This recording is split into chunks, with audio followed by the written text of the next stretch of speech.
লালমনিরহাটের হাতীবান্ধা উপজেলার ৬টি ইউনিয়নের উপর দিয়ে বয়ে যাওয়া আকস্মিক ঘূর্ণিঝড়ে ঘরবাড়ি, গাছপালা ও ফসলের ব্যাপক ক্ষয়ক্ষতি হয়েছে।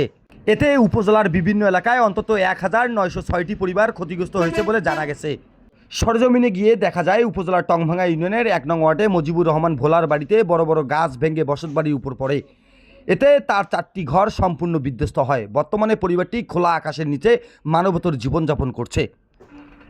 এলাকাবাসী জানান, অসহায় পরিবারটির মাথা গোঁজার মতো কোনো ঠাঁই নেই। দ্রুত সরকারি সহায়তা ও সমাজের বিত্তবানদের সহযোগিতা প্রয়োজন।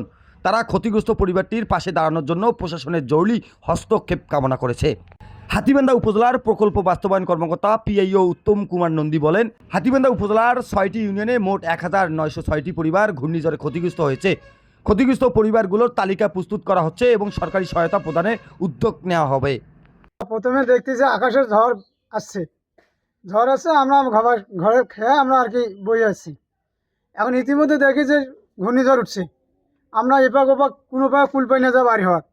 এখন যখন দেখি যে কুল পাই না, আমি ঘাটির মধ্যে বাড়িয়া দেখি যে আমার গাছ পড়িয়া আমার চাষির ঘরের মধ্যে পড়ে গেছি। আর পড়ে গেছে, আমরা যে এত মতো ডাকাডাকি করি, চাষি আমাদের একটা ভাগ্নে নিয়ে ঘরের মধ্যে খুব চিল্লি হেলা লাগাইছি। কারণ আমরা এপাকেও না পাই বাড়ি হওয়ার, ওপাকেও আমি পাই না বাড়ি হওয়ার।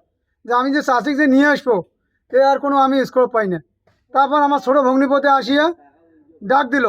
ডাক দেওয়ার পর বলো, আম্মা তোমরা ঘরে দর্শন করে? হ্যাঁ। তাহলে তোমার ইয়ে করো, আমি ঘরের মোকা কাটিয়ে তোমাকে বার করি। যখন ইতিমধ্যে দেখ ঘর থেকে যখন বার করি, আমরা যখন ওই ব্যক্তি পেছন পাক দিয়ে যখন ব্যাখ্যা দেখে যে আমাদের চাটি ভাড়া কিচ্ছু নাই, গুয়ের গাছ ভাঙিয়ে আমাদের ঘরের মধ্যে পড়ে গেছি।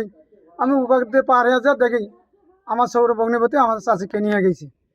এখন ইতিমধ্যে দেখি ঘর 4টি একা গাছ পড়িয়া একা ভাঙে যাওয়া শেষ।